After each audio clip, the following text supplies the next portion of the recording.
Sejam bem-vindos ao nosso podcast. Hoje a gente vai trazer os temas aí sobre cibersegurança. A gente está com os nossos parceiros aqui da Fortinet.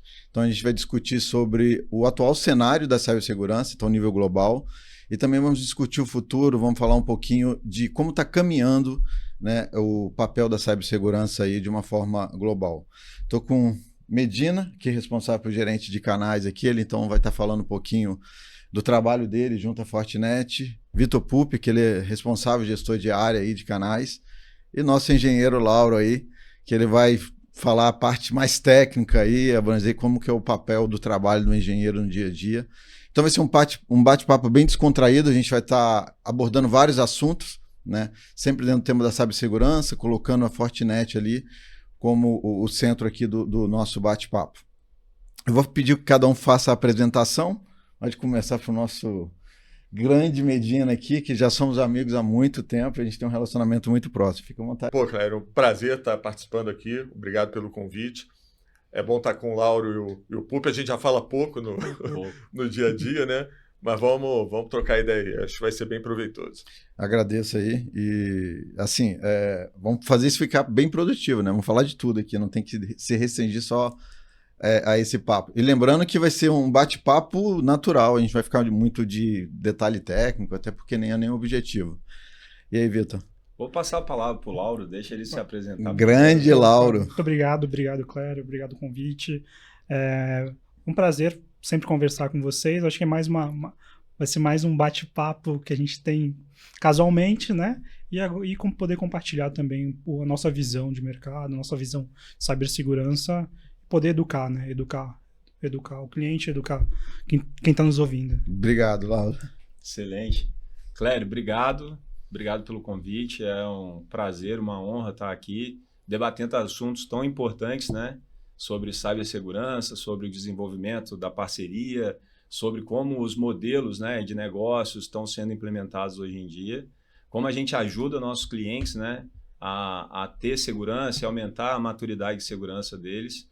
E espero ter uma conversa, quase que uma conversa de bar aqui, né? Quase, só faltou a faltou cerveja, um whisky aqui, a né, cerveja, um vinho. Bater esse papo. Mas obrigado e conta sempre com a gente. Estamos sempre juntos. Eu que agradeço. Lembrando aqui que a Brasiline já é parceiro da Fortinet há 16 anos. Acho que a gente vendeu a primeira caixinha lá em 2006. Já tem aí quase 2 décadas. Tá entregando idade. Não vou ficar entregando números aqui não, de idade não. Mas tem bastante tempo e a gente virou parceiro oficial foi em 2007, 2008. Então a Fortinet era muito pequena a nível Brasil, estava começando, né? Era uma empresa de 6 anos, foi em 2002 que começou a primeira caixa, não é isso? A Fortinet foi fundada nos anos 2000 e ela teve a operação declarada em 2001. 2001. E a Fortinet veio para o Brasil em 2004, ainda não era o Frederico Toches, né, que é o atual CIO e Country Manager, e até hoje, né? Então o Fred entrou em 2005 e permanece na empresa até hoje. Então Fred vai completar esse ano 20 anos de companhia. 20 anos, é bastante tempo. E um detalhe legal que, tipo assim, quando a gente começou com a Fortinet, né, lá nesse início, 2006 ali, a gente começou a vender a primeira caixa através de um dos parceiros de vocês, depois a gente se tornou parceiro oficial. E a gente viu o quanto que a empresa evoluiu, né? Era Fred, mas depois veio o Siqueira, eu acho, né? Não, o Verde. Verde, depois Siqueira, alguma coisa assim? A Vanessa, depois o Siqueira. Depois Siqueira, então, isso. Era 4, e aí hoje já são mais de 250 colaboradores nível Brasil. É muita coisa. Evoluiu muito, dominou um mercado enorme aí. Ficou inicialmente conhecido pelo FortiGate, pelo Faro. Então foi a primeiro... o produto chefe, vamos dizer assim, e naturalmente depois o portfólio foi se expandindo e hoje a gente tem um portfólio imenso aí com dezenas de soluções. Sim, eu acho que até é válido a gente comentar aqui como que a Fortinet surgiu no mercado, né, de uma maneira muito disruptiva, enquanto a gente tinha tudo muito segmentado, né, você tinha o Stateful Firewall único, com uma caixa com hardware específico, depois você tinha um IPS, você tinha um antivírus com caixas separadas, e o Ken Xie e o Michael Xie, fundadores, né, da Fortinet, vieram com um conceito de integração no único hardware, trazendo uma performance em termos dessas features de segurança rodarem em processadores específicos que eles criaram e colocaram no FortiGate. Que são os ASICs, né? Exato. E que depois veio a ser o Next Generation Firewall, né? Então, lá nos anos 2000, eles já vieram com essa tecnologia disruptiva, né, para a época e, sem sombra de dúvida, se mostrou tendência de mercado e que é implementada até hoje, né? Bacana. Quando a Fortinet, quando ela foi fundada, o CEO da Fortinet, ele veio da NetScreen. NetScreen, ok. Eu lembro que tinha uma história de que ele apresentou isso para a NetScreen não... Para a Juniper. Ah, foi para a Juniper? Ah, boa. A Juniper comprou a NetScreen, ele chegou, ofereceu... A ideia do UTM, né? Do UTM, tudo unificado. Pelo menos é o que reza a lenda. É o que reza a lenda, mas a história parece que eles não aceitaram muito a ideia e aí ele saiu para montar a companhia. E olha o que se tornou. Aí depois todo mundo copiou. Exato. E o grande turning point, assim, acho que do FortiGate, cara, assim, ele começa integrando várias funcionalidades, né? E tudo muito baseado em hardware, e durante um tempo ele foi criticado por isso e considerado um equipamento SMB, porque se dizia que o desenvolvimento em software era mais produtivo. Né? Quando veio a inspeção, quando veio a HTTPS para a internet, você precisou aumentar o nível de inspeção. Se você fizesse isso via software, você precisava de um processamento gigantesco nas caixas. Então começou, inclusive, não sei se vocês recordam, você começava a ter uma caixa na frente fazendo a inspeção e o firewall aqui. Enquanto o FortiGate já tinha um ASIC específico para fazer a inspeção SSL, né? E aí ele não precisava ter duas caixas, que foi o mesmo conceito do SD-WAN depois. Sim. Ele começou a ter o SD-WAN dentro dele próprio. Então, sempre a Fortinet sempre teve essa filosofia de consolidação, de consolidar ao máximo as tecnologias, né?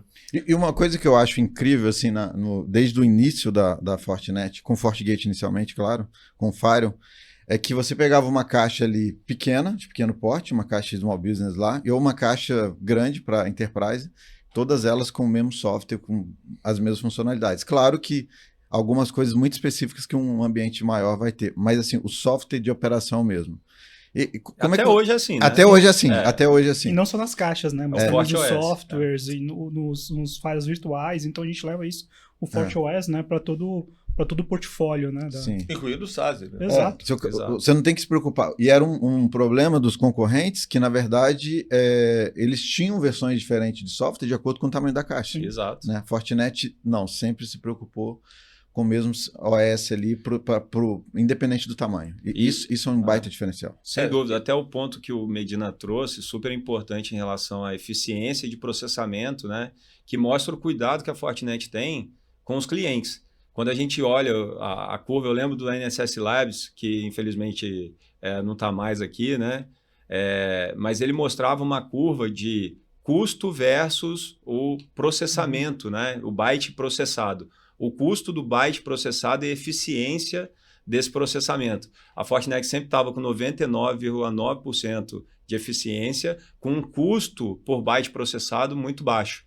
Né? Então, mostra o custo-benefício que é a solução. Sim. E aí, nessa pegada que o Pupi falou, vem uma coisa que a gente tem que pensar muito quando fala do mercado de segurança. Porque, inicialmente, né, nos primórdios do mercado de segurança, a ideia era o quê? Vamos bloquear tudo. Sim. Bloqueia geral, porque aí você está seguro. E libera só o que precisa. Com o tempo, o que você começa a perceber? Um projeto de segurança evoluído, ele tem que permitir Sim. o que é realmente necessário e controlar isso da melhor forma. Começa a ser um estudo de quê? Risco e custo. Exato. Né? O investimento, ele vale o quê? O risco que eu estou correndo perante o custo que eu tenho. Se eu diminuir o risco aqui, né, e tem um determinado investimento, isso está valendo a pena? Se eu deixar de fazer esse investimento e eu sofrer um ataque, o meu custo aqui vai ser muito maior do que se eu tivesse feito esse investimento. Então, como a Fortinet tem muito essa preocupação no custo de desempenho, né, isso vai bem de encontro com a necessidade das empresas hoje. Bacana. Né? Sem dúvida. O outro ponto que eu observo também vocês redesenharam, né? A Fortinet redesenhou o mercado de cibersegurança como um todo. a gente tinha basicamente, no início das outras companhias, dos concorrentes, eles vendiam tudo baseado em usuário e tudo. E a Fortinet não, trouxe conceito baseado em throughput, em desempenho. Sim. Então você compra por desempenho, não importa quantos usuários conectados, o tamanho do link, não importa isso. Então isso também foi um divisor de água. Na verdade, teve muitos divisores de águas que o fabricante trouxe que redesenhou o mercado. Sim. Fez naturalmente que os demais concorrentes se copiassem, começassem. Que é o modelo simplificado de licenciamento de vocês, né?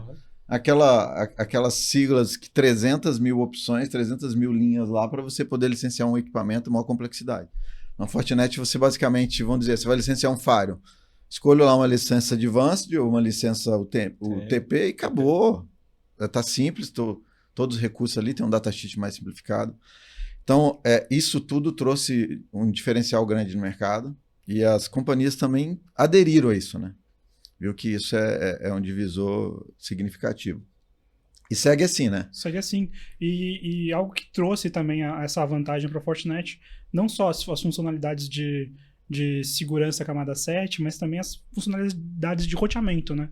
Então o próprio firewall, o roteador da rede, antes você tinha o firewall que variava e o roteador que roteava. Não, o firewall, ele é o cara de camada 3, é o cara que vai estar exposto à internet, é o cara que vai fazer BGP, os seus usuários de VPN, ou as VPNs que você vai conectar com seus parceiros, então é tudo o firewall. O firewall vai ser o cara que vai ser o agregador de tudo isso, né? Sim. Então isso foi também um divisor de águas pra gente, né? Foi algo que foi benéfico para a popularização do firewall. Sim. Então hoje você, com um investimento menor, né, o TCO menor, você consegue ter o roteador já com segurança, né, que é o firewall. Muitas vezes fazia a segurança permissiva, né? Só vou permitir o que eu preciso.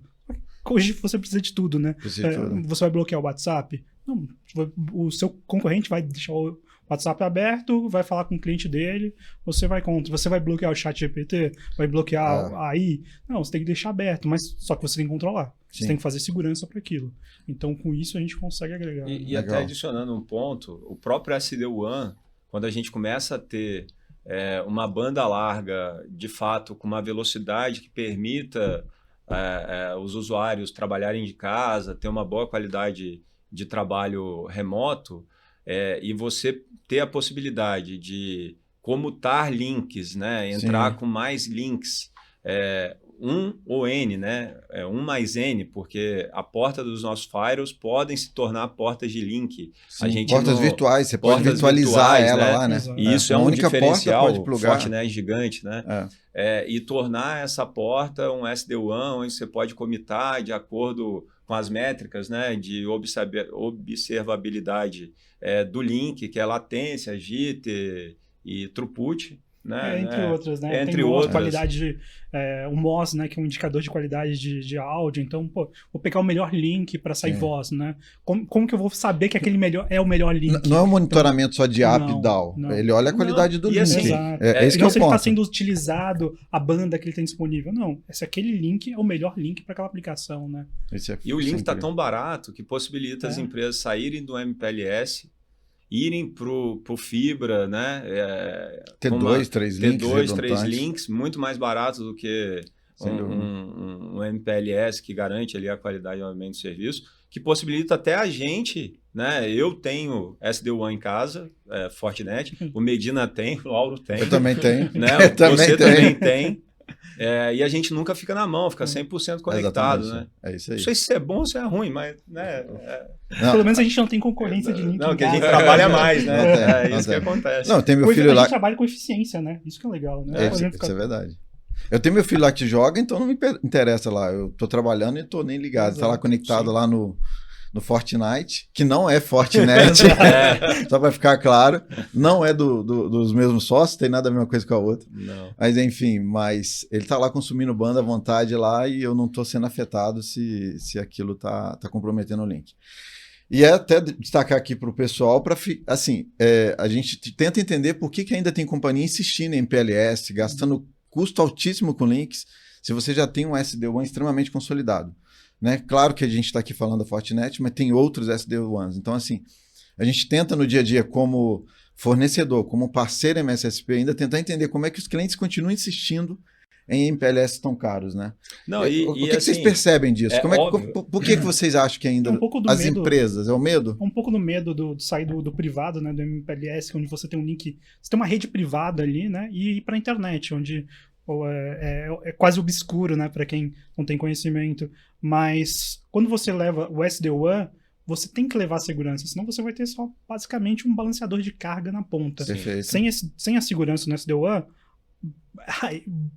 continua no MPLS. Você tem que ter, eu não falei isso, né, mas, cara, você ter o SD-WAN sem a segurança, você está aumentando seu perfil de ataque, cara. Então, por isso tem esse muito medo de eu vou sair do MPLS e a minha segurança, como vai ficar? No SD-WAN. Eu acho que isso até foi um dos fatores da gente ter popularizado, a Fortinet ter popularizado o Firewall e o SD-WAN, é porque a gente consegue entregar isso numa mesma caixa, né? No mesmo software, no mesmo controle. Mas uma coisa importante, cara, eu acho que o cenário vem mudando também. Eu e o Pup, o nosso papel é muito desenvolver os canais, né? E eu acho que muito dessa mudança, a adoção está aumentando, porque qual era o medo? As empresas têm dificuldade de ter recursos humanos para gerir a parte de segurança. Sim, os indicadores de mão de obra são finitos, né? Hoje a gente sabe que a gente tem um déficit de mão de obra muito grande. Então, às vezes, fica aquele receio. Eu vou partir para uma solução de SD-WAN que me exige elevar minha maturidade de segurança para manter tudo operando e eu não tenho mão de obra suficiente para isso. Só que a gente fomentou muito o trabalho de oferta de serviço através dos canais. É uma coisa que a Brasiline já faz há bastante tempo, por exemplo, né? Então, quando você está oferecendo o serviço, você está botando não só o equipamento, que é importante, que vai fazer, como está botando inteligência por trás, você está ajudando o cliente a operar. Então, isso começou a aumentar a adoção. E eu percebo muito interessante. Vou fazer o meu jabá, eu tenho um canal no YouTube, né? Medina TI Fora da Caixa. O meu vídeo mais procurado é o que fala de NOC SOC, porque as pessoas estão interessadas em entender como é a entrega de serviço. Assim, ele não quer fazer isso, ele quer ter alguém que faça. E hoje a gente tem desenvolvido, a Brasiline é um desses exemplos, né? Tem desenvolvido os canais para ter essa capacidade de entregar cada vez mais serviços para os clientes, né? Não só, ele está falando de SD-WAN, mas estamos falando também de outros serviços, agora, EDR, o Deceptor, É porque, na verdade, cyber de ponta a ponta, né? Exato. Parte de honeypot, por exemplo, Sim. cara, a gente começou a desenvolver em conjunto com a Brasiline uma oferta para isso. Sim, né? verdade. Você começar a oferecer um honeypot gerenciado, entregando relatório, entregando quais são as deficiências, o que... porque esse é outro problema. Vulnerabilidade, se você for olhar o que o cara tem, Fica maluco. é impossível você zerar tudo. Você não vai zerar, você vai ter que escolher. E quem vai ajudar ele a escolher? Você precisa ter uma equipe com expertise por trás para poder ajudar ele a fazer essas escolhas. Né? Não, e mais que isso, assim, eu acho que além dos serviços de segurança que são altamente entregues pela Brasiline, né, você tem também serviços financeiros, porque, querendo ou não, ele teria que fazer uma gestão de CAPEX, de imposto, atualização. Exatamente. Teria toda a questão da depreciação daquele patrimônio para depois adquirir novo. Então, quando você entra no mundo de receita recorrente, o cliente entende que ali estão embutidos diversos serviços que vão agregar para o negócio dele e ele vai se preocupar apenas em trazer tecnologia para empoderar o negócio dele, ele já fica mais tranquilo. Sem dúvida. Mas até nisso, no trazer tecnologia, o parceiro, é a função do parceiro, é a função nossa, né? Ajudar o cliente a trazer, aumentar a parte de tecnologia, a parte de segurança. Mas, mais ainda, né, quando a gente fala no serviço, você ter aquele olhar do cliente, sabe? Onde o cliente precisa investir, onde o cliente precisa cobrir. Então, você estando lá, você não leva só o serviço, por exemplo, a gente comentou de SD-WAN, mas o serviço de segurança. Sim. Hoje, você, cliente, você está exposto aqui, eu sei que isso aqui é importante para você, essa aqui é nossa sugestão de como você pode proteger. Então, isso é importante, né? Não só entregar o serviço, né? Ser mais o cara que, vendi esse serviço aqui, pronto. Não. A superfície está cada vez maior, né? Você tem cada vez mais os ativos distribuídos, né? Você tem na nuvem, você tem na casa do cara, os tipos de ataque, os tipos de ativo. Só cresce, né? A gente percebe o seguinte, as empresas hoje, elas querem comprar soluções. E o papel de um parceiro nesse papel é gerar essa confiança no cliente para indicar as melhores soluções. Eu acho que não é comprar a solução, ele quer consumir. Solução. Sim. Assim, ter que imobilizar, contratar, estudar, não é atividade fim normalmente do cliente. Perfeito. Não. O que ele quer é ter um parceiro de confiança no qual ele possa ir e consumir aquele serviço para apoiar a operação fim dele. E consumir o que precisa só, né? Só o que precisa. Até porque o setor de tecnologia, ele é um setor que fornece soluções para as demais áreas dentro da companhia. Lógico. Então, onde a empresa, de fato, escala o seu negócio, Exato, né? Através da tecnologia, transformação digital. Isso já é um papo um pouco mais obsoleto, vamos dizer assim, mas a gente ainda encontra muitas empresas com o desafio de fazer essa transformação, de sair do analógico e ir para o digital e, através da tecnologia, escalar o negócio. Então, eu acho super importante as empresas que olham, né, os serviços de cibersegurança de maneira específica, porque isso, de fato, escala o negócio dela. Ela fica tranquila em relação à cibersegurança. Obviamente, a gente entra no ponto de que ninguém está 100% seguro. Não existe ambiente não 100%. Existe. E, obviamente, se você... É o papo que o Medina estava, inclusive, falando anteriormente. As empresas não têm braço, não têm recurso para operar e conseguir administrar todo o ambiente dela, né, de TI. Então, ela precisa ter ao lado dela parceiros, trust advisor, de confiança, para, justamente, no momento de evasão, que não se enganem. Sim. Não se enganem. Tá, porque o ambiente vai acontecer. Mas o que é mais importante nisso tudo? É você garantir visibilidade de todo o seu ambiente, poder de detecção de uma ameaça. Perfeito. E resposta a incidente rápido, porque aí você contém todos os prejuízos. O segredo da cibersegurança não é bloquear tudo. É, na verdade, enxergar tudo. E né? dar os acessos devidos a quem precisa de forma controlada. Exatamente. De fato, de maneira muito organizada. E a gente vê isso na curva de maturidade e segurança. Sim. Quando o cliente começa a preencher uma proteção de borda, depois ele faz para um FMA, duplo fator de autenticação, nas suas tratativas. Ele já aumenta o nível de segurança absurdamente. Exato. Depois ele vai para comportamento de máquina.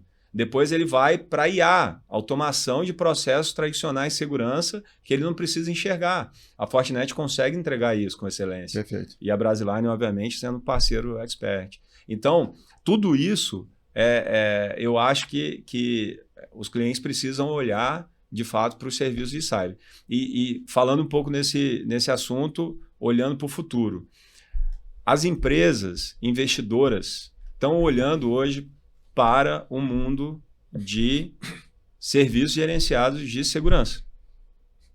Então, a gente vê fundos de investimento grandes, né? Não vou falar aqui, mas tem divulgado no mercado, tem bastante, fazendo investimentos gigantescos, comprando companhias, consolidando tecnologia através dos serviços serem gerenciados. Sim, então, é uma tendência de mercado. E faz todo sentido, né? Para o ecossistema das empresas como um todo. A cibersegurança está complexa, essa é a verdade. A gente tem uma camada de ataque gigantesca, como o Lauro bem falou. Os dados estão pulverizados, ambiente híbrido, on-premise, nuvem, e por aí vai, transformação digital. Trouxe o Pup falou de transformação digital, ela trouxe um outro desafio, né? Porque hoje, várias empresas, a dependência da aplicação para essas empresas aumentou muito.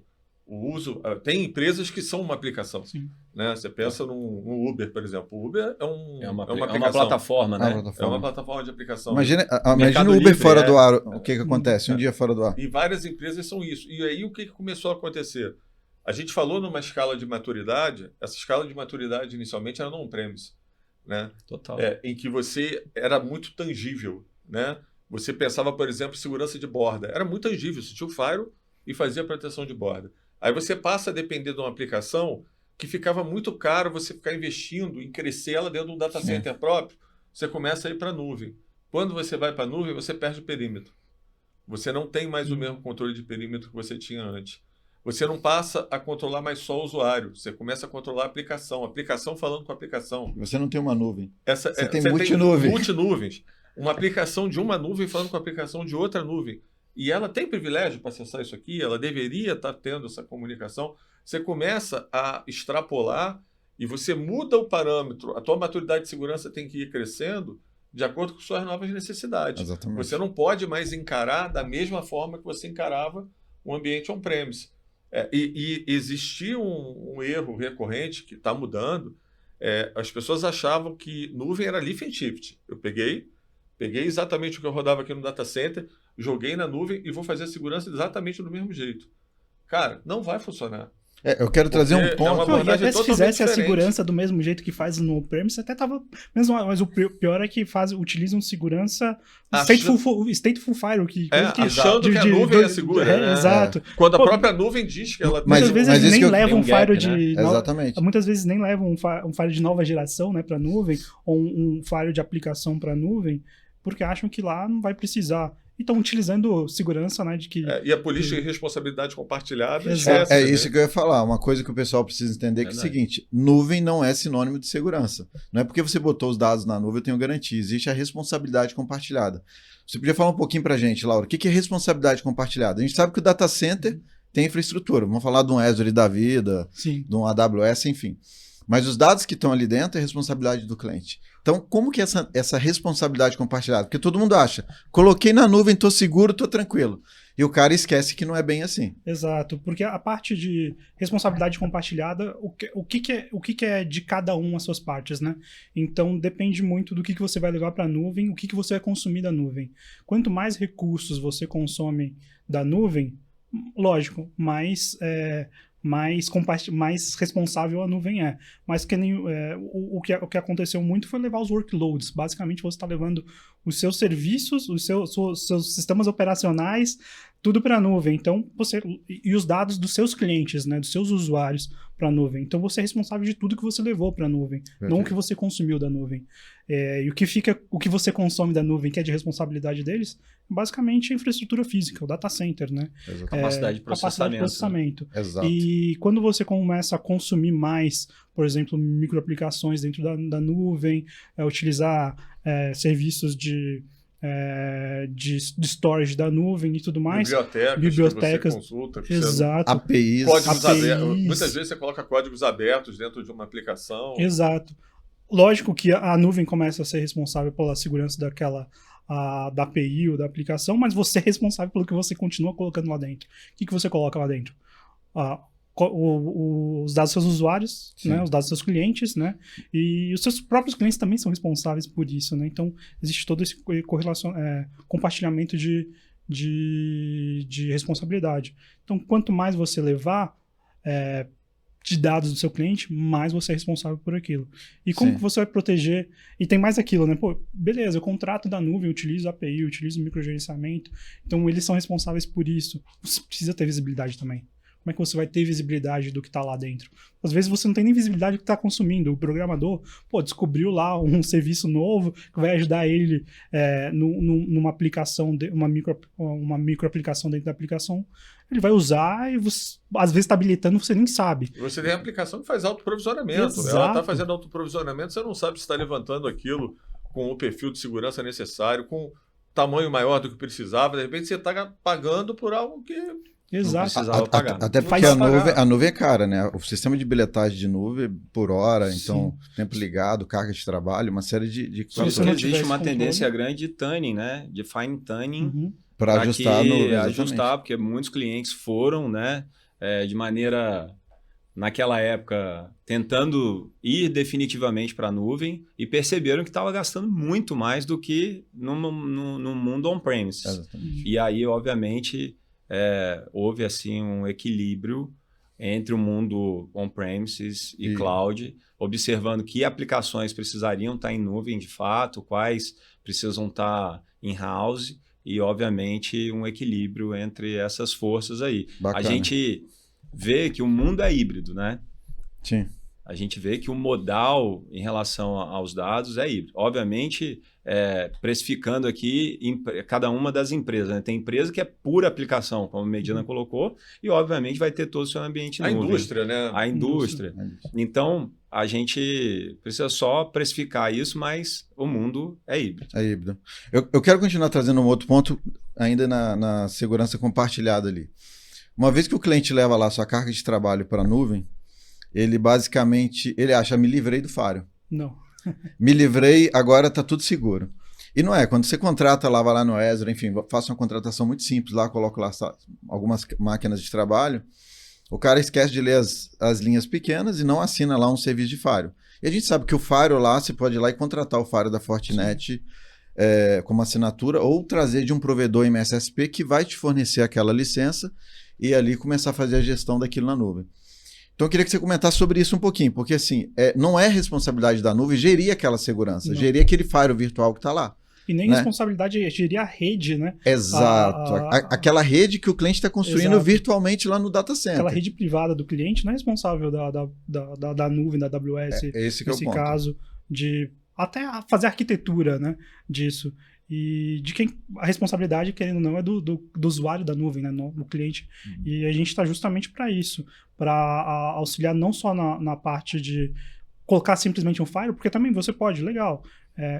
Problema é firewall, eu vou lá e contrato o firewall, habilito o firewall lá da nuvem. Mas você vai habilitar um firewall, um stateful firewall, um firewall de pelo menos quase 30 anos atrás, né, com as mesmas features de 30 anos atrás. Então, porta protocolo, né? Porta protocolo. Ele não está olhando para a camada Isso, 7, mas aí eu vou lá e eu vou lá e contrato biletando lá um da Fortinet, que está lá no Marketplace. Beleza. Mas quem vai configurar ele? Quem vai implementar? Exato. Esse é o ponto. Eu acho que tem 2 pontos aqui que a gente precisa dividir. O primeiro ponto é, se você está na nuvem, só com os serviços da nuvem pública, você não está seguro. Você não está garantindo segurança ponto número 1. De primeiro nível. Ponto número 1. Segundo, são os modelos de contratação de segurança que você pode ter. Você pode ter a contratação direto no Marketplace, beleza, onde você vai contratar os serviços da Fortinet de Firewall, né, e vai implementar. Só que quem implementa isso é um parceiro autorizado Fortinet, capacitado para fazer aquela implementação. Obviamente, a gente tem alguns clientes que têm as certificações ou que entendem disso, mas na maioria das vezes, quem vai fazer isso é um prestador de serviço capaz de realizar essa implementação. Outro ponto é o Bring On License. Você pode comprar máquinas virtuais da Fortinet com licenciamento através de um integrador, um parceiro autorizado a fazer isso. Perfeito. Lembrando que só se vende Fortinet no Brasil parceiros autorizados pela Fortinet. Esse é um ponto, porque tem parceiros não sendo autorizados, trazendo até equipamentos de forma ilegal. É uma coisa polêmica, complicado, mas que o fabricante não reconhece. Vocês tentam controlar, mas acontece. Não reconhece essa venda. Então, esse é um outro ponto. Então, você pode adquirir uma licença através de um dos nossos parceiros e colocar.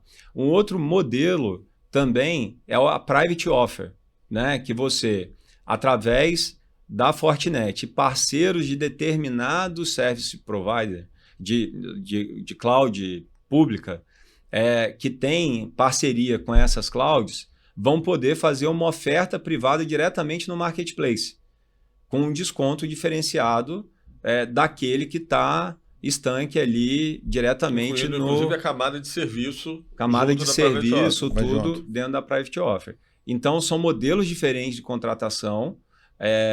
A nossa orientação é que, de fato, se contratar via Marketplace, chame um parceiro autorizado para fazer a implementação, né? Ou adquirir a licença através desse parceiro ou através da Private Offer. A Private Offer é muito interessante quando o cara pode usar isso no commit dele, né? Sim. Ele pode aproveitar o commit dele com o provedor de nuvem e isso, quanto mais ele aumenta o commit dele, melhor a negociação dele com a nuvem. Ele já tem essa necessidade de segurança.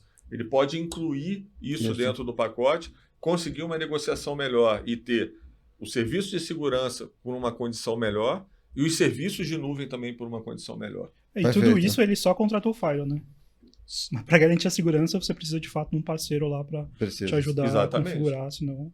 O nosso papel como provedor MSSP, a Brasiline, a gente faz esse papel, que a gente assessora o cliente nessa jornada de nuvem para preparar, entender quais as soluções, inclusive aproveitar as soluções que ele já tem contratada, licenciamento e carregar isso junto, tá? Sem dúvida. Até porque você pode usar isso em ambiente on-premise ou nuvem. Então, se o cliente for bem assessorado, ele vai aproveitar a infraestrutura que ele já tem e transportar isso para a segurança de nuvem, né? E essa assessoria é até importante para saber qual firewall adquirir também. Qual firewall, o modelo. Porque o cliente leva as aplicações e quer colocar um Next Generation Firewall para fazer segurança de aplicação para os usuários dele, né, para os clientes dele. Isso não é o ideal. O ideal é a gente colocar de fato um AF, né, um Web Application Firewall. Então você consegue fazer a gestão do recurso do cliente. Então, no final das contas, o cliente vai chegar para você e você, eu tenho isso aqui na minha nuvem, preciso proteger. Como que eu faço, né? Como que eu vou contratar? Pô, tem uma série de formas que você pode contratar. Mas o que você precisa contratar de fato, o que você precisa configurar, a gente precisa estar junto com o cliente, né? Perfeito. A gente, Fortinet, nossos parceiros, a gente, né, com a Brasiline, justamente para isso, para indicar o melhor, o ideal para ele. Né? Qual que é o melhor caminho, né? Porque ele vai colocar um firewall gigante lá, o Next Generation Firewall, às vezes, vai consumir da própria nuvem, né? Vai aumentar a quantidade de aplicações dele, vai aumentar a banda dele, vai autoprovisionar novos firewalls de nova geração, né? Next Generation Firewall, mas na verdade a aplicação dele precisava de um AF, né? Exatamente. Não, eu já vou deixar claro aqui com o pessoal aqui, o pessoal ficar sabendo que pode fazer a conta que for, que se você for contratar no Marketplace, vai ficar mais caro do que você procurar um provedor MSSP. Até pelo modelo, né? Se pelo ele tá serviço, já está com o serviço por hora, incluído. Por dia, Exato. por semana, Exato. por mês. O provedor MSSP ele já vai te entregar isso com licença, com serviço incluso, então ele não tem que se preocupar. Quando você contrata lá no Marketplace, a Fortinet, quanto fabricante, vai estar recebendo do mesmo jeito. Para vocês é interessante. Só destacando aqui, mas claro, um provedor MSSP ele vai te fornecer o serviço, vai te entregar. Mas em termos de fabricante, claro, para vocês consumindo lá ou consumindo, não vai fazer tanta diferença assim, enquanto claro, fabricante. Tem uma coisa que eu acho que é muito importante, né? Precisa ser visto pelos clientes. Você contratar serviço profissional na implementação, você contratar um canal capacitado, isso não é custo, isso é investimento. Perfeito. Tem uma coisa, cara, que é assim, um exemplo que eu vejo muito. Houve uma onda de contratação enorme de DLP. Por quê? Porque alguns compliances exigiam, por regulatório, que você possuísse uma solução de DLP. Cara, poucas coisas foram tão abandonadas no meio do caminho quanto o DLP. O que você conhece de projeto de DLP, que começou a implementação e não acabou, por causa da complexidade, e pelo cliente tentar resolver aquilo sozinho, porque é muito complexo. E por falta de isso até política hoje, de né? segurança, Nas soluções né? tradicionais, que cara. os clientes erram muito também quando ele posterga ou deixa de lado a escrita da política de segurança da empresa. Exatamente. E a governança, que aí a gente fala de nicho, fala de uma série de coisas. Mas as empresas acabam fazendo isso. Até para você promover o trabalho remoto, DLP é super importante para que não tenha evasão de dado.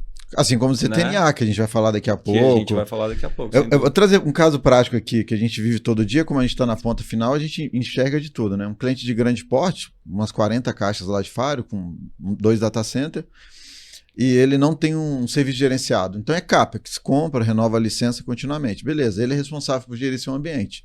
Tem um time de TI interno, perfeito. Pediu agora um serviço recente pra gente, eu preciso atualizar o parque. O cara tá 5S para trás. Uhum.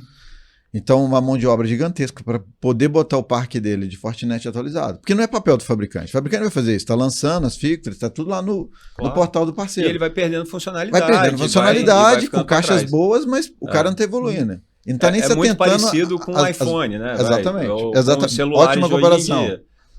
Você tem um iPhone 10. Você não pode mais instalar o novo sistema operacional, o mais recente da Apple. É muito parecido. Né? E nem usar aplicações. E aí você não pode baixar aplicativos, né? Alguns aplicativos. Então, é muito parecido com isso. É verdade. E quando ele faz o CAPEX, ele coloca num patamar. E aquele patamar vai ficar estagnado. né? Até quebrar essa barreira. E aí, quando quebra essa barreira, ele vem, poxa, preciso fazer atualização. Aí vai de novo, ele vai comprar para deixar num patamar. E aquele patamar, até ele chegar, ele vai ficar. Não vai ficar utilizado, né? Ele vai investir para não utilizar. Verdade. Até por isso a Fortinet começou a desenvolver modelos de consumo flexível, né? Por conta dos MSSPs, porque antigamente o MSSP, basicamente, para ele existir, ele tinha que comprar, fazer um investimento interno CAPEX, fazer um cálculo para dissolver isso em tantos meses de investimento ou anos e entregar isso como serviço para o cliente.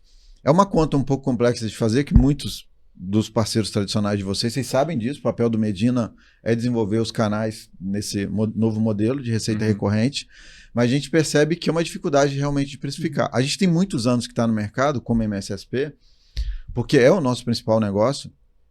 Por que a gente foi para esse mundo, né? Até aproveitando o momento. Porque, na verdade, a gente percebeu há bastante tempo que as empresas iriam para isso. Porque elas querem, no final, consumir soluções, né? E não se preocupar muito com o que está rodando dentro de casa. Então, ela quer basicamente que o ambiente esteja seguro, controlado, gerenciado.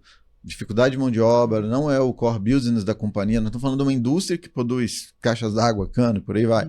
Por que ela está se preocupando com segurança? Segurança é só o meio dela, claro, né, para entregar os seus serviços. Então, esse é o ponto. E que tem muito impacto, né? Parou, então, não sai um caminhão de dentro. Não sai um caminhão, a reputação dela quase cai a zero, né? A gente sabe o quanto demora a gente ter um nível de reputação. E o quanto é rápido você perder, né? Então, é muito bacana isso. Eu ia te fazer exatamente essa pergunta, porque, obviamente, os fabricantes estão se adequando a esse modelo de receita recorrente e venda de segurança como serviço.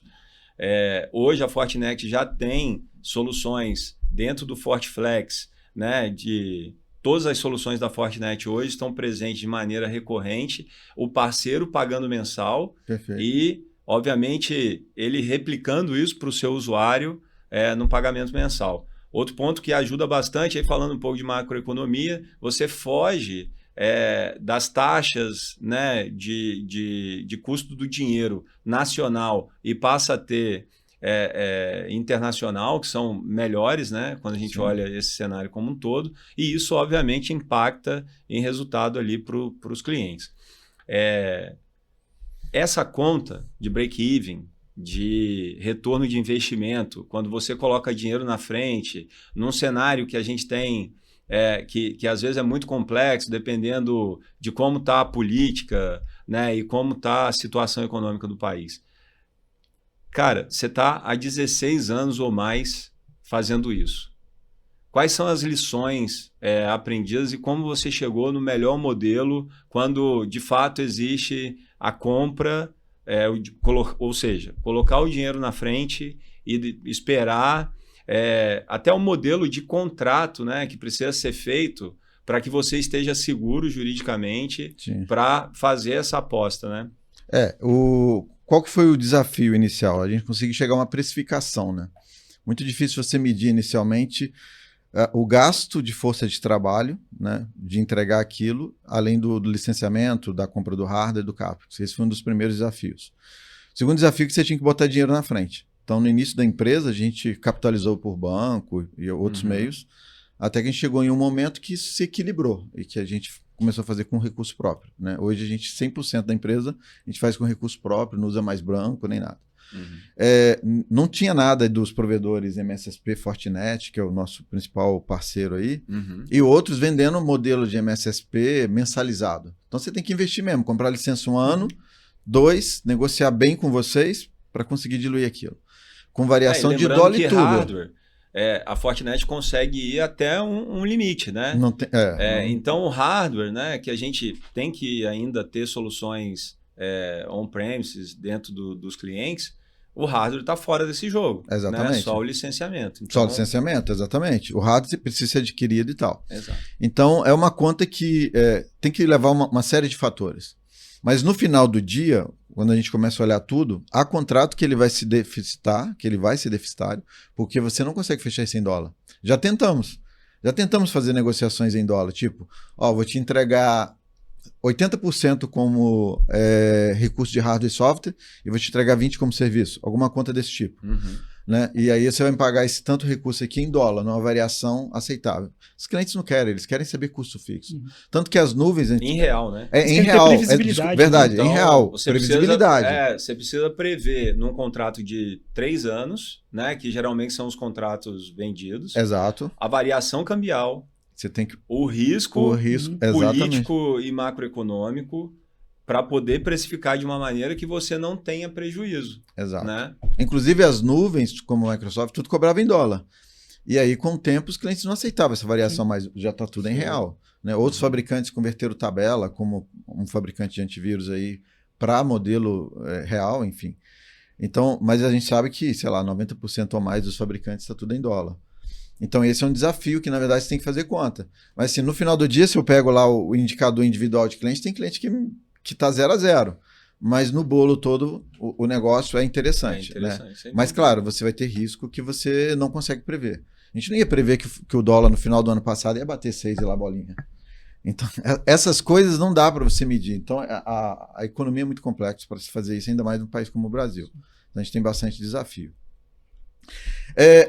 Aproveitando o gancho que a de cibersegurança é infinito para a gente falar. A gente tem indicadores da Allianz, que é um barômetro de ameaças. A Allianz é uma das maiores seguradoras do mundo. Eles têm um indicador que é público, que mostra as maiores ameaças do mundo com relação global. Né?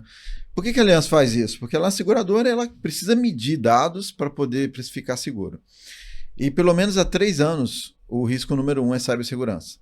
Então compromete negócios, companhias inteiras. Esse é o maior risco. Depois, em segundo, vem riscos de guerra, política e por aí. São 10 indicadores. É um gráfico bem interessante. Só pesquisar no Google. Allianz Barômetro lá de indicadores. Então, como é que vocês enxergam isso do ponto de vista de ameaças? Né? A gente sabe que a ameaça vai continuar crescendo. Isso não vai mudar. O fabricante, como vocês, estão toda hora criando soluções ou melhorando as soluções existentes, mas nunca isso vai acabar, né? E cada vez a dependência tecnológica é maior. A gente viu um incidente em julho do ano passado, que foi quando até companhias aéreas inteiras ficaram no chão parado por uma atualização de um software aí que comprometeu mais de 8 milhões de máquinas do Windows, por aí vai. Né? Então, o que vocês me falam sobre esses cenários? Bom, assim? O que eu olho é o seguinte, o cenário ele vai continuar cada vez mais globalizado, né? O cenário de ameaça vai aumentar, só que, por outro lado, quanto mais as empresas investirem em cibersegurança, mais sensores vão estar implementados, e a gente tem nosso centro global de ameaça, que é o FortiGuard, que tem, talvez o Lauro vai confirmar essa informação, mas mais de 6 milhões de sensores, né, distribuídos por todo mundo, que atualizam campanhas de ataques, né, que acontecem, e obviamente a gente vai ter o paciente zero, né, a gente vai ter alguém que vai ser a vítima número 1, vai ser né? a vítima número 1. Eu ia falar que se lascar, saber, né? mas não cabe no podcast. E o importante é conhecer, né? Conhecer esse ataque e tudo isso. Hoje o FortiGuard Labs, ele processa mais de 1 trilhão de eventos por dia, né? Imagina. Então, e você precisa correlacionar tá em tudo todos isso os continentes. Impressionante. para aprender de fato um ataque que está acontecendo. Mas por isso o aumento do uso de machine learning. Você precisa utilizar. É a única forma de... Volume de dados Volume de dados. Inteligência artificial para a gente é commodity, né? Hoje não tem como. Principalmente quando você fala dessa migração de segurança para a nuvem, você pensar, por exemplo, em controlar isso de forma manual é impossível. Não, o próprio SOC, cara. O próprio SOC, existe um ponto fundamental nisso tudo, que se chama ser humano. Então, eu tenho dados que 70% ou mais dos ataques são cometidos por erros humanos, ou seja, desinformação sobre engenharia social. Então, assim, o hacker ele vai sempre explorar os sentimentos humanos para ele poder fazer um ataque. Perfeito. E a brecha de segurança está no ser humano.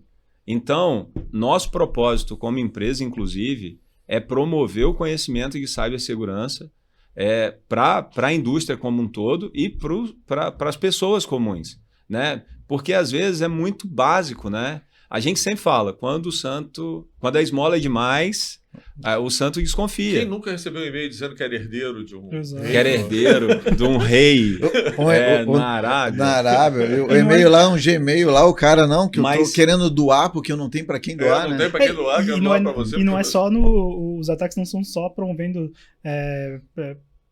benefícios, né, mas medo também. Então ele sempre pega os dois pontos, né, do usuário, que é o medo e também a felicidade. Então, por medo, minha conta foi hackeada. Exato. Vai muito no medo. É explorar, né, o sentimento humano. E aí, o que é legal da gente colocar também o propósito da Fortinet, né? A gente quer garantir segurança para todos os dispositivos e seres humanos, né, ao redor do mundo como um todo. E para isso, na pandemia, a Fortinet fez uma iniciativa muito bacana, que foi abrir nosso centro de treinamento, né, online, para que as pessoas pudessem se atualizar em relação à cyber.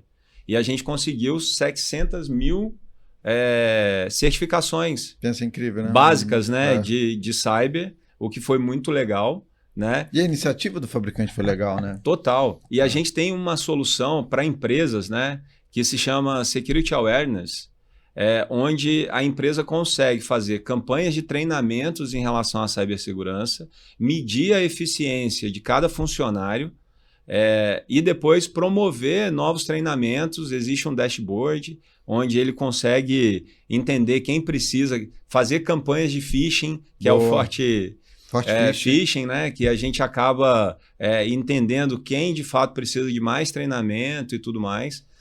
Então é muito importante, assim, disseminar o conhecimento. Teve um programa de apoio às universidades também. Sim. Também. Várias universidades começaram a colocar no currículo, né, certificações de Fortinet com apoio. E o Security Awareness não só para empresas, né? A gente vê secretarias de educação, de ensino fundamental, ensino básico, levando já para a criança, desde o começo, utilizando nosso material, utilizando nossa estrutura para, desde o ensino fundamental, do adolescente, da alfabetização, ele já aprender sobre cibersegurança. Excelente. Porque a gente fez um livrinho, né? A gente fez, inclusive, um livrinho com mais uma didática. Global. Tem um treinamento também para adolescentes. Até deixar claro aqui com o pessoal. Você pode investir o que for em tecnologia, pode colocar o melhor faro, o melhor WAF que for. Se não tiver conscientização, você não resolve. Sem educação e conscientização dos seus usuários, você não vai estar seguro. E é muito barato. A gente fala que conscientizar os colaboradores é muito barato. Um próprio gestor de TI consciente, ele pode montar um programa interno, né? Pode contratar o que é o melhor, contratar um programa de gerenciável e treinar. Mas ele pode montar um programa interno, conscientizar seu time. Total. Mas o Clério, eu acho que ele vai elevar um nível de maturidade altíssimo. Porque não adianta ele ficar só investindo, comprando equipamentos, né? E se ele não conscientizar. Mas isso vai além. Você concorda? Concordo, mas isso vai além da empresa hoje, cara. Hoje, assim, para o cidadão, ele ter conhecimento sobre os princípios básicos de segurança é fundamental, porque assim, a gente recebe coisa no pessoal. No WhatsApp, SMS, né? Você recebe. SMS, você clica no link aqui, ó. Todo dia eu faço uma compra de R$4.000 num banco que eu não sou cliente, cara. Assim, toda hora acontece esse tipo de coisa. Então, se você não conscientiza, se a pessoa não começa a ter consciência de ataques, de engenharia social, vai cair. Vai acabar caindo. Eu sou ameaçado todo dia. Eu acho que eu tenho 1 milhão de processos na justiça e eu tenho que clicar no link lá, senão eles vão me prender. Eu acho que a gente está no espaço público, é importante a gente trazer que muitas vezes a sua gestão de senha é muito ruim, né? Muito ruim. Então, assim, trocar a senha regularmente, colocar uma senha forte, porque seu dado está exposto. Exatamente. Hoje existem serviços até do Google e de outras entidades que mostra a vulnerabilidade daquela sua senha. Ela está exposta na Deep Web, ela está... o seu dado está vazado, né? Sim. Tanto é que você recebe tantas ligações. Apesar da gente ter uma LGPD recente que regulamenta o tratamento do dado, né? Mas nem todas as empresas estão preocupadas com isso. Verdade. Né? E poucas empresas foram multadas, né? Agora a gente teve um pouco mais de empresas que foram acionadas, mas não pegou. Não pegou. Né? A gente tem, por exemplo... Eu vou dar um exemplo prático, tá? A gente, dentro da Brasiline lá, a gente deve usar, pelo menos no setor financeiro, usa umas 20 aplicações diferentes, sites e tudo, né? Entre aplicações, portais, por aí vai. Portal de assinatura, contrato, CRM, próprio sistema financeiro, RP, e tudo tem uma autenticação. Então, usar um cofre de senha ou fazer uma autenticação integrada mínima com 2 fatores, você já eleva o padrão. Demais. Então, assim, e recurso que está na mão. Muitas companhias têm, por exemplo, o 365 da Microsoft e não aproveita o autenticador de 2 fatores dele, que já é nativo. Inclusive, é um requerimento que a Microsoft já colocou. Então, o mesmo vale para as soluções de vocês, né? Então, quando a gente fala lá em ZTNA, que a gente vai falar agora aí das outras soluções, como garantir que o cliente acesse essas soluções de forma segura, né? Então, usar no mínimo autenticação de 2 fatores ou aproveitar outros autenticadores para integrar já é um caminho. E de maneira transparente, né? Transparente, sem ter aquele monte de senha, né? Exato. Porque o cara bota lá no post-it. Porque imagina, você tem 20 aplicações, 20 portais diferentes. Se você tiver pelo menos, sei lá, 5 senhas diferentes para cada um e uma senha dessa vazar, pô, pelo menos ali fazendo uma média aritmética, 4 portais daquele já vazaram. Já foi pro espaço. E imagina você ter que fazer administração de mudar a senha de cada um. O usuário final ele não vai fazer. E ele vai botar num bloco de notas, ele vai botar no Notepad. Então, vai post-it. Vai então, botar. Caso vaze, pelo menos, né, Tem. Exato. E caso vaze essa senha, fica muito mais fácil você mudar, porque você tá tudo consolidado, você muda naquela plataforma e todas as senhas... replica tudo, né? Replica para tudo, né? Verdade. Então fica muito mais fácil. Porque imagina, o cara vai usar aquela mesma senha nos 20, ou que use em 4, se ele tiver que mudar nos 4, provavelmente vai esquecer de um. Se tiver que mudar nos 20, com certeza, vai esquecer de um portal, vai ficar com aquela senha antiga que foi vazada. Perfeito. Então isso é importante também. Não só trazer o MFA, né, o duplo fator, mas também essa consolidação de senhas, facilitar para o usuário. Legal. Trazer facilidade, né? Porque você dificulta aquilo que o Pup falou. O usuário ainda é um grande fator, né?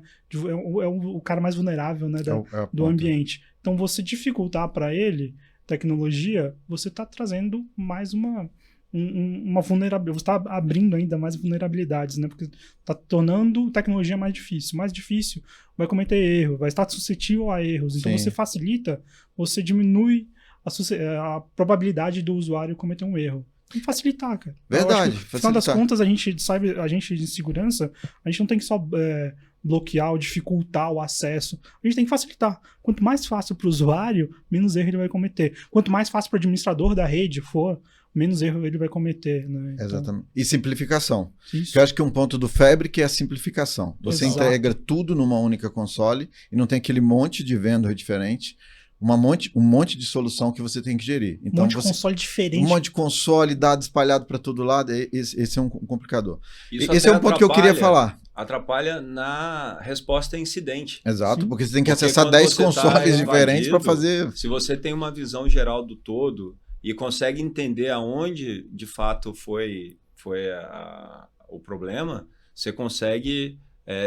obviamente a gente vai falar de segmentação de rede e tudo mais, mas você consegue conter o problema de maneira muito rápida. Esse é o papel do NOC-SOC, né? Esse é o papel do NOC-SOC, né? A gente fala do NOC-SOC não só pegando incidentes, né? Mas fazendo de fato esse correlacionamento. Mas eu vou correlacionar o quê?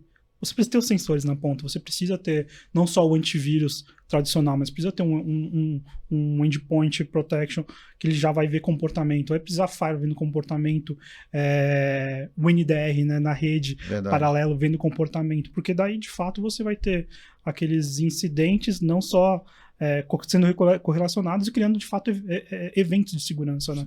Então isso é importante, você ter essa visibilidade, essa concentração, porque senão você vai criar um monte de alerta lá e vai virar aquela fadiga de alerta que o cara, mas só mais um alerta lá. Só mais um alerta. Só mais um alerta no meu NOC-SOC. E por que não adianta você, por exemplo, imaginar, tentar tratar um ambiente de rede seguro se você não consegue ter visibilidade? Exato. Sem dados, sem visibilidade, você não consegue tratar. E o que dá visibilidade? São sensores. São sensores. E dentro do que o Lauro falou, às vezes, né, um incidente não quer dizer nada, mas aquele incidente em conjunto com o outro, correlacionado, quando você tem aquelas duas ações acontecendo ao mesmo tempo, é sinal que realmente você tem um evento major acontecendo.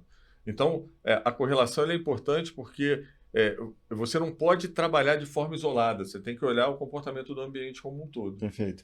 É igual queda de avião, nunca cai por um fator só. Não, é a somatória. Somatória de no mínimo 3 fatores, isso é provado. Todas as quedas de aeronave que já foi para... Até porque se estuda muito, porque quer entender por que caiu, porque replicar um defeito para melhorar a aviação como um todo.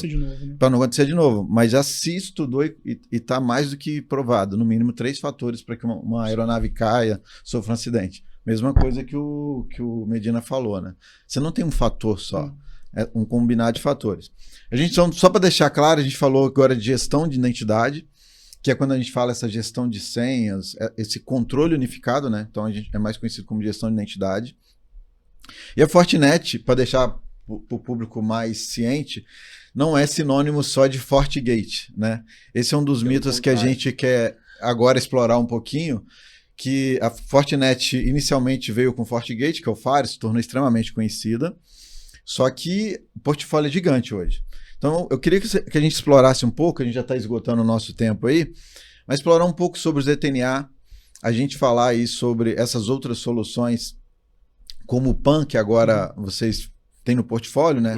Que é gestão de privilégio, FortiDeceptor, soluções mais avançadas que o público talvez não conheça muito. Mas gestão de identidade a gente falou um pouco, né? Que já está no portfólio da Fortinet. Agora tem um PAN, que é gestão de privilégio. E o ZTNA, que, assim, muito usado, está se vendendo muito, principalmente com esse mundo ainda que está híbrido, né? Então, vamos explorar um pouquinho esse tema aí. O ZTNA, na verdade, a gente está falando do ZTNA há mais de 1 hora aqui, né? Quando a gente fala de privilégio, o que ele pode acessar ou não, qual que é a autenticação dele para entrar nesse ambiente. Então, a gente está falando de ZTNA a todo momento. Agora, como que a gente aplica ele que a gente precisa ter alguns cuidados, né? E para isso a gente precisa ter ferramental, né? Para a gente, na Fortinet, o ZTNA ele não é um produto, ele está dentro dos nossos produtos. O ZTNA está dentro do FortiGate, o ZTNA está no FortiSwitch, no FortiAP, está no FortiNAC, no Endpoint. O ZTNA é uma funcionalidade para a gente. Para a gente já que nem eu comentei, a gente já está falando há muito tempo de ZTNA, né? Porque está incumbido, está dentro do nosso ambiente. Ele explodiu na pandemia, né? Quando todo mundo começou a ir para home, aí todo mundo houve uma necessidade. Aí teve um crescimento forte. Eu faço muito uma comparação do ZTNA com o SD-WAN, né? O SD-WAN veio muito para substituir o MPLS, o SD-WAN é uma solução. Só que para a gente, na Fortinet, o SD-WAN é uma funcionalidade lá dentro. O ZTNA também. Pra gente o mercado vê o ZTNA como uma solução. Pra gente é mais uma funcionalidade. Tem que estar implícito no nosso ambiente de segurança. Então a gente não consegue fazer a segurança de privilégio, a segurança seja de rede, a segurança de ambiente, de cloud, sem estar o ZTNA lá incluído. Então pra gente tá dentro do nosso ambiente, tá dentro do nosso SaaS. O ZTNA tá lá dentro para possibilitar o usuário acessar ou não, ou acessar só o que ele deve, ou acessar o que ele deve com segurança, e ele ter esse mesmo comportamento, né, essa mesma experiência quando ele estiver na casa dele, no café ou dentro da empresa. Perfeito, isso é legal. Porque se você essa mobilidade, né? Segurança através da aplicação que ele está utilizando. E da mesma experiência, porque isso vai dificultar, você vai colocar mais um fator lá para ele, mais um dificultador. Ele vai errar, ele vai ter alguma dificuldade. É uma alternativa à VPN, né? Então, é a VPN e não é. Mas é muito mais transparente ao usuário e muito mais fácil, garantindo segurança independente do dispositivo e da conectividade que você esteja. Sim. Se é na rede Wi-Fi, se é através do 3G, 5G, enfim. E controla a segurança da máquina, né? Você controla os acessos, faz o filtro de inspeção na máquina, faz filtro de conteúdo. Então você, só complementando, você traz do ambiente corporativo para o device final ali, para o dispositivo dele final. Quando ele está no ambiente corporativo, o ZTNA também é importantíssimo para, de fato, você fazer a segurança dele dentro do seu ambiente. O que ele pode acessar dentro do seu ambiente, quais são as redes que ele pode ter certos privilégios, né? Então, o ZTNA ele vai muito além do usuário remoto, né? O ZTNA ele tem que estar dentro, tem que ter essa política, essa governança de ZTNA dentro do corporativo, dentro do on-premises, vamos assim dizer, né? E da nuvem também, né? Então, o usuário, quando ele está dentro do workload, quando ele está dentro da nuvem, saber o que ele pode utilizar da nuvem. Por isso vem muito a parte do KNAP também para a gente, SNAP, né? Porque é assim, se você for desmembrar, né, Lauro, dentro do que você falou, a gente tem um desenho que a gente usa muito na Fortinet, em que quando você vai pensar em segurança, você está pensando em segurança de usuário, em segurança de device, na segurança da rede de transporte e na aplicação. Tudo isso você tem que estar garantindo a segurança de alguma forma. Então, você está garantindo a segurança do usuário quando você está falando de ZTNA, mas você tem um outro ofensor que é o IoT. E você precisa proteger isso muito também. Muito bem lembrado. IoT e SaaS, dois assuntos para a gente falar. Device, aqui. Né? Assim, você começa a não ter só pessoas interagindo. Você tem também devices interagindo e cada vez mais devices. E esses devices disponibilizam informações e algumas dessas informações são confidenciais. E são autônomos, né? Então não tem usuário. Posso trazer um ponto super importante? A gente está falando disso, eu volto ao ponto da política escrita de segurança. Que só quem vai conseguir ter e fazer uma consultoria para que os clientes tenham, de fato, são os Trust Advisors, né? As empresas especializadas em promover essa escrita, né? Porque muito da segurança está pela política que se escreve, Sim. De como essa empresa consome isso, né? Então é super importante. E baseado no que o Medina comentou, a Fortinet, no ano passado, fez algumas aquisições importantes de composição de portfólio para entregar cada vez mais segurança, fim a fim, para os seus clientes. Sim. Né? Então, a gente fez a aquisição da Lancework, uma empresa de 8 bi e qualquer coisa. A gente fez a aquisição da Next DLP e da Perception Point, também para cuidar de segurança de e-mail, que são empresas que estão muito em nuvem, em SaaS, né? Entregando esse modelo mais recorrente, que compõe o nosso portfólio. Só para ter uma ideia, na aquisição da Lancework, a ação da Fortinet estava em $74, $73, a ação foi para 100. Pensa. Né? Então, quase que o que a gente pagou pela empresa já fez a Fortinet valorizar comparativamente falando do volume. Né? Então, a tendência da Fortinet é fazer crescimento de portfólio através de aquisição, mas a gente também é muito bom em desenvolvimento. Muito. Né? A empresa começou assim, né? A Fortinet era conhecida pela engenharia.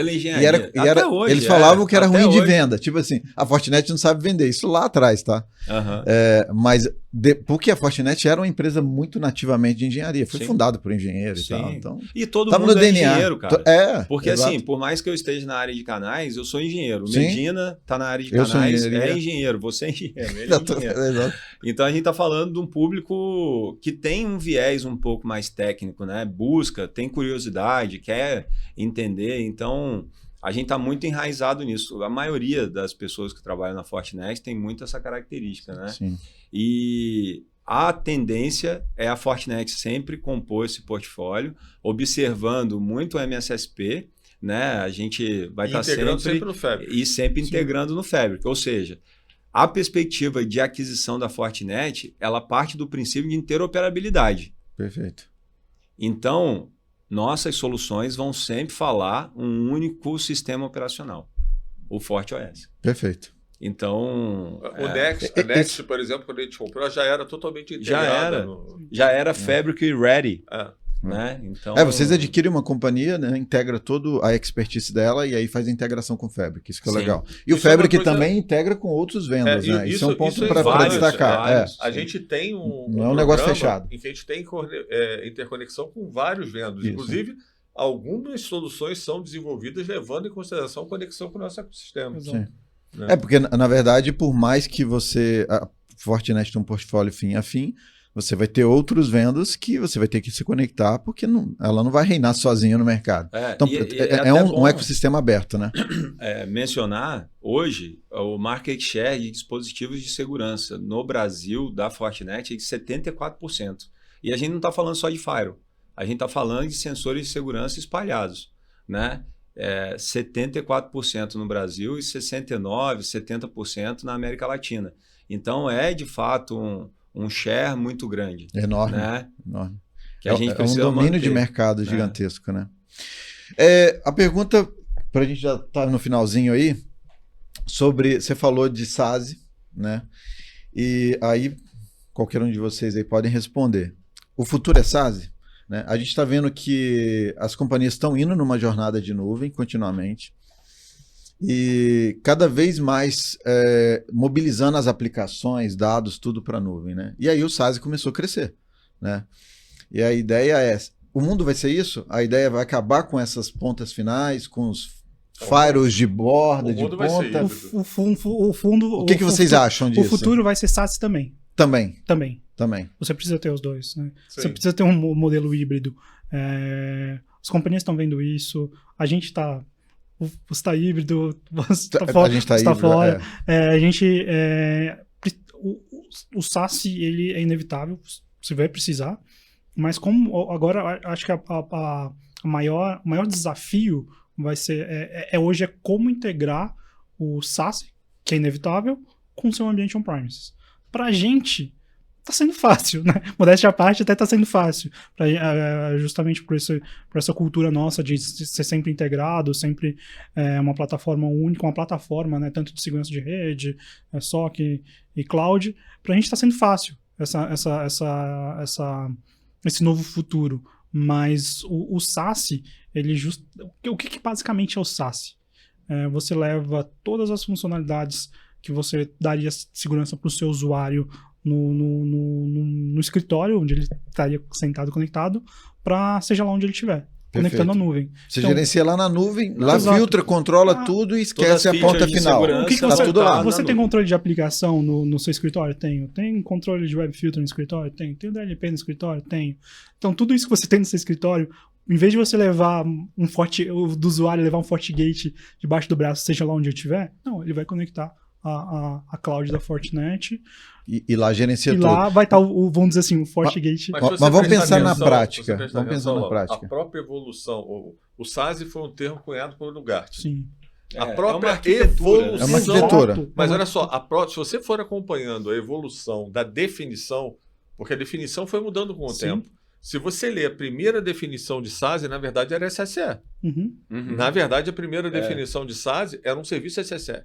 Okay. Ele estava preocupado com a inspeção e não com a entrega. Né? Com o tempo, isso vai evoluindo e você começa até ZTNA passa a fazer parte do conceito de SaaS hoje, que antes não fazia. Então, um exemplo que eu costumo fazer sempre com os canais é o seguinte: tem para todos os gostos e sabores. Você pega, por exemplo, uma empresa que é 100% voltada para aplicação e todo mundo trabalha remoto, um SSE praticamente resolve o problema dele. Né? Ele vai usar o SaaS 100% na nuvem. Agora você pega uma indústria que tem, de repente, 800 mil, 2.000 colaboradores na planta.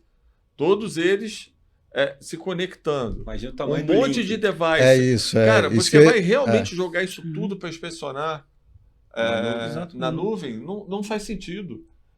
Agora, pontos espalhados desse cara, esse cara vai ter localidades remotas em que realmente ele tem lá um ponto remoto de venda com 4 pessoas. Não faz sentido realmente ele investir numa infraestrutura lá. Ele pode usar o SaaS. Então, por isso que eu acho que o híbrido é o futuro. Perfeito. Né? O SaaS faz parte do futuro, com certeza. Não tem jeito. Assim como a jornada para a nuvem é inevitável. Agora, não dá para pensar que vai ser 100%. Né? Eu acho que o futuro é híbrido. Eu acho que aí você combina um investimento, porque eu vou pegar um exemplo prático aqui de um cliente que a gente vive dia a dia, né? Com vários cenários. O cliente tem lá um data center híbrido, nuvem, um bocado de coisas on-premise, e aí ele tem lá 30 pontos remoto com 50 usuários, por exemplo. Esse cara, o futuro dele é acabar com esses FortiGate de ponta, exemplo prático, e colocar tudo no SaaS? O que vocês acham? Não faz sentido, né? Mesmo porque a SD-WAN faz parte do pacote SaaS. Sim. Então, eu não acho que acaba, eu acho que o mundo é híbrido, até porque a gente está no Brasil e a gente tem limitação de velocidade, de custo. de consumo em nuvem e tudo A nuvem mais. é cara, né? O consumo do SaaS em nuvem é biletado. Tem biletado. tem uma banda lá. Ida Esse é e um volta. ponto. E de volta, exato. Então, precisa se observar que no mundo ideal, quando os grandes pensadores de tecnologia observam o mundo como um todo, eles estão olhando um modelo ótimo.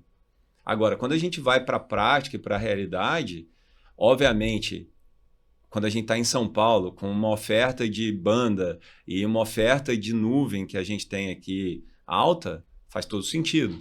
Agora, quando a gente vai para lugares remotos dentro do Brasil, ou outros estados um pouco com PIB menor ou com menos recurso, a gente impacta em custo e performance. Porque... E o pensador, às vezes, o cara que está desenvolvendo o fabricante, é a maioria americana. Então, exato. É outro mundo lá comparado ao mundo do Brasil. Sem dúvida. E aí eleva, né? Você vai ter a migração para um modelo de arquitetura em SaaS com levas, né? Então, à medida que aumenta a velocidade dos links, à medida que você tem melhor processamento dessa nuvem e que vai ter um throughput melhor e maior performance, você vai melhorando esse ecossistema. Perfeito. Né? Então, eu acho que o mundo, de fato, concordamos todos que é híbrido. Né? É híbrido, exatamente. E OT? Não podemos deixar de lado o OT, IoT. Existe como que a Fortinet está nisso agora, né? Porque a gente já está há algum tempo, claro, bastante nisso, tempo. Né? E a gente tem que tomar cuidado só de não misturar OT com IoT, né? Perfeito. IoT a gente está cercado de IoTs. São disciplinas diferentes. São disciplinas diferentes. Parecidas, mas diferentes. Quando a gente vai para o mundo de IoT a gente ainda fala em camada de ISO e tudo, camada 7. Agora, quando a gente vai para a arquitetura de OT, é diferente, é totalmente abstrato do que a gente está acostumado, né? Para o público entender, especifica equipamentos IoT e OT. IoT na prática, assim. Na prática, assim, o IoT, uma câmera que está conectada no seu Wi-Fi. Perfeito. OT, eu tô indo de ponta a ponta. De ponta a ponta. O equipamento que está conectando numa caldeira de uma nível metalúrgica, a PLC que está controlando. Uma empresa de geradora de energia, os dispositivos que estão monitorando a geração de energia. Quando ele parar uma caldeira daquela, vai parar a produção inteira. Perfeito. E são milhões. E o IoT, vamos dizer assim, parou uma câmera, alguém invadiu, não tem filmagem. Então, esses dois tipos de segurança a gente fala, né? Perfeito. E são dois temas tratados na Fortinet com muito, muito cuidado. OT, a gente tem uma área só de OT, a gente vê isso com bastante atenção e falando a linguagem, né, da indústria. É uma linguagem totalmente diferente do que a gente está, vamos dizer assim, eu estou falando de mim do TI tradicional, então quando vai para OT, para mim é totalmente abstrato, né? Eu tenho que falar uma outra língua. Sim. E a Fortinet tem muito protocolos disso. São protocolos próprios. Exatamente. Escrito linguagens antigas. E outra, quando a gente que você não pode pegar e jogar fora com sistemas obsoletos. Exato. E são preocupações diferentes. Quando a gente fala de integridade, confidencialidade, disponibilidade, né, na segurança, muitas vezes na cibersegurança, no TI tradicional, no modelo de aplicações, a gente muito mais investe segurança na integridade e na confidencialidade do que na própria disponibilidade, né? Agora no OT não, disponibilidade quase 99%, quase 9%, porque o principal fator, né, de ataques para ambientes de OT são visando principalmente a disponibilidade. Você parar uma indústria, você parar um ambiente de energia, por exemplo, você para a cidade, você para. E aí o conceitual, né? OT não é só indústria, não é só distribuidora de energia, não é só saneamento, cara, hospital, área médica. Área extremamente crítica. Extremamente crítica. E a gente está falando de OT. Logística é outro segmento no qual a OT é fundamental. Então, as infraestruturas críticas todas têm OT. Todas têm OT. Cidades inteligentes. Cidade inteligente. Boa. Então, pessoal, a gente já discutimos aqui diversos assuntos, né? Começamos ali do mundo de cibersegurança e aí fomos se estendendo aí sobre o portfólio. Então, a gente já vai estar encerrando. Foi um bate-papo excelente. Quero agradecer Medina, quero agradecer o Pupi, agradecer o Lauro. Obrigado pelo convite, cara. E aí, o convite fica estendido, nós vamos fazer outros podcasts. Me convidam também pra gente ver. E da próxima a gente traz uma cerveja, traz aí um vinho, um uísque pra gente. Então, aí vai longe. Aí vai embora. Nós vamos fazer um podcast o dia inteiro.